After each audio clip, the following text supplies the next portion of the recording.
Distributed systems from scratch. This is episode 2, the two generals problem. Last episode we said that a network partition and a crashed server look identical. That was a claim. Today we turn it into a proof. Quick recap. In episode 1, we learned that when you send a message over a network and get no reply, you have no way to know whether the message was lost, whether the recipient is dead, or whether the reply is stuck in transit. We said this was the fundamental hard problem of distributed systems. That's a strong claim. Let's back it up with mathematics. In 1975, computer scientists formalized this problem as a thought experiment. Two Allied army generals need to coordinate an attack on a fortified city. Their armies are positioned on opposite sides. They can only communicate by sending messengers on foot through enemy territory. Here's the catch. The enemy can capture messengers, so any message sent between the generals might never arrive. Here's the situation. General A has 4,000 soldiers on one side. General B has 4,000 on the other. The enemy city is defended by 6,000. If both generals attack together, 8,000 versus 6,000, they win. But if only one general attacks alone, 4,000 versus 6,000, that general is destroyed. So they must both attack or neither attacks. Partial commitment is catastrophic. The only way to coordinate, send a messenger through enemy territory, and that messenger might be captured. So the question is simple. Is there a communication protocol, a sequence of messages back and forth, that guarantees both generals will agree on whether to attack? Remember, every single message they send might be lost. There's no guaranteed delivery. Sound familiar? That's exactly how IP works. The underlying packet network has no delivery guarantee. TCP layers reliability on top of it. Let's try the obvious approach. General A sends a single message. Attack at dawn. But wait, A has no idea if the messenger got through. Maybe the messenger was captured. If A attacks and B never got the message, A's army is destroyed. So General A can't safely commit to attacking just because he sent a message. He needs to know it was received. Okay, so let's add an acknowledgement. General B receives the message and sends a messenger back. Got it. I'll attack too. Now General A knows B will attack. Problem solved? No, because now B is in the same position A was before. B sent an acknowledgement, but did it arrive? If the ACK was captured, then A might not know B agreed, and A won't attack, and B is alone. B can't safely commit just because B sent an acknowledgement. So we add another message. A sends an ACK-ACK, I know you'll attack. But now A is the last sender, and A doesn't know if that message arrived. So we need an ACK-ACK-ACK, and then an ACK-ACK-ACK-ACK. You see the pattern. No matter how many messages we add, the last sender can never be certain their final message was received. The uncertainty is always pushed to the end. Let's formalize this. It's a proof by contradiction using induction. Step 1. Assume a protocol exists that guarantees agreement using some finite number n of messages. Step 2. Consider message number n, the last message in the protocol. This message might be lost. The sender of message n has no way to confirm it arrived. Step 3. Here's the key insight.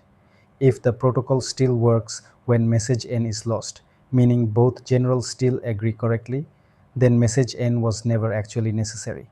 The protocol really only needed n-1 messages. Step 4. Apply the same argument to message n-1, then n-2. Keep reducing. Eventually, you reach 0 messages. But 0 messages can't possibly guarantee agreement. The generals would have to read each other's minds. Contradiction. The assumption that such a protocol exists must be false. And there it is. No protocol using a finite number of messages can guarantee agreement over an unreliable communication channel. This isn't a statement about bad engineering or insufficient retry logic. This is a mathematical impossibility. It's like trying to trisect an angle with a compass and straight edge. It's not that no one has figured it out yet, it's that it can't be done. Now, this thought experiment isn't really about ancient generals. Replace General A with your payment service. Replace General B with your database. Replace the messengers with TCP packets. The impossibility is exactly the same. Your payment service can never be 100% certain that the database received and processed the transaction, not with any finite number of messages. Let me give you two examples you'll encounter in production. First, online payments. You click Pay. Your browser sends the request. The server charges your credit card, but the HTTP response is lost in a network hiccup. Your browser shows a spinner, then a timeout error. Did the payment go through? If you click Pay again, you might be double charged. If you don't retry, maybe nothing happened and you didn't actually pay. This is the two generals problem in your browser. Second, database writes. A client sends an insert to a database. The database writes the row successfully, but the acknowledgement packet is lost. The client times out and retries. Now there are two identical rows, a duplicate, so we can't solve it. Perfect agreement is impossible. Great. Now what? This is where engineering takes over from mathematics. We can't eliminate the uncertainty, but we can build systems that are safe despite the uncertainty. Three strategies. Strategy 1. Idempotency. This is the single most important pattern in distributed systems engineering. An operation is idempotent if performing it multiple times has the same effect as performing it once. Without idempotency, retrying a payment creates a double charge. With idempotency, the client attaches a unique key, like a UUID, to each request. The server checks, have I seen this key before? If yes, it returns the previous result without doing anything. If no, it processes the request and stores the key. Now retrying is safe. You can retry 10 times if you want. The server will only charge you once. Stripe, PayPal, AWS, they all use idempotency keys. It's the universal pattern for making retries safe. Strategy 2. Choose your delivery guarantee explicitly. There are three options and every system picks one. At most once. Send the message once. Never retry. You might lose data, but you'll never create duplicates. This is fire and forget. UDP does this. It's fine for metrics, logging, and video streaming where a lost frame doesn't matter. At least once. Keep resending until you get an acknowledgement. Nothing is lost, but you might get duplicates.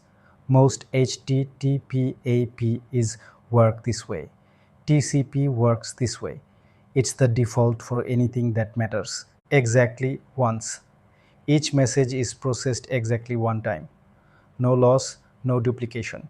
This is the holy grail. It's technically impossible over an unreliable network, but you can simulate it by combining at least once delivery with idempotent processing. Kafka's exactly once semantics and Google Spanner both achieve this through careful engineering. Strategy 3. Timeouts with exponential backoff. Since you can't know if a message arrived, you set a deadline. If no response arrives within 200 milliseconds, you assume failure and retry. But here's the subtlety. If the server is just slow, not dead, retrying immediately will add more load and make things worse. So you back off exponentially. First retry after 200 milliseconds, second after 400, third after 800, then 1600. This gives the server time to recover. If it's truly dead, you'll find out soon enough. If it's just overloaded, you're giving it breathing room instead of piling on. Every production system uses this pattern. Everyone. The two generals problem is the simplest impossibility result in distributed systems. It's where the field begins. But harder problems lie ahead. The Byzantine generals problem asks, what if some nodes aren't just unreliable, but actively lying? What if they're malicious? The FLP impossibility, which we'll cover later, proves that no deterministic consensus algorithm can guarantee progress in a fully asynchronous network if even a single node can crash. Real systems sidestep this by using timeouts or randomization, which is how Paxos and Raft work in practice. And the Cap theorem shows that in a partitioned network, you must choose between consistency and availability. You can't have both. Each of these builds on the intuition we developed today. Uncertainty over networks is fundamental and unavoidable. Let's recap. 1. No finite protocol guarantees agreement over an unreliable network. This is mathematically proven. 2. The proof is elegant. The last message can always be lost. So every protocol can be reduced by one message all the way down to zero. 3. Idempotency is the primary engineering defense. Make every operation safe to retry. 4. Choose your delivery guarantee explicitly, at most once, at least once, or exactly once. And 5. Timeouts with exponential backoff are the universal coping mechanism for network uncertainty. In the next episode, we tackle time itself. If two events happen on two different machines, which one happened first? You might think, just look at the timestamps. But whose clock do you trust? What if the clocks disagree? It turns out there's no global clock in a distributed system, and Leslie Lamport's solution to this problem is one of the most beautiful ideas in all of computer science. That's episode 2 complete. The two generals problem, the first impossibility, the foundation everything else builds on. Next time, time, clocks, and ordering. Thanks for watching.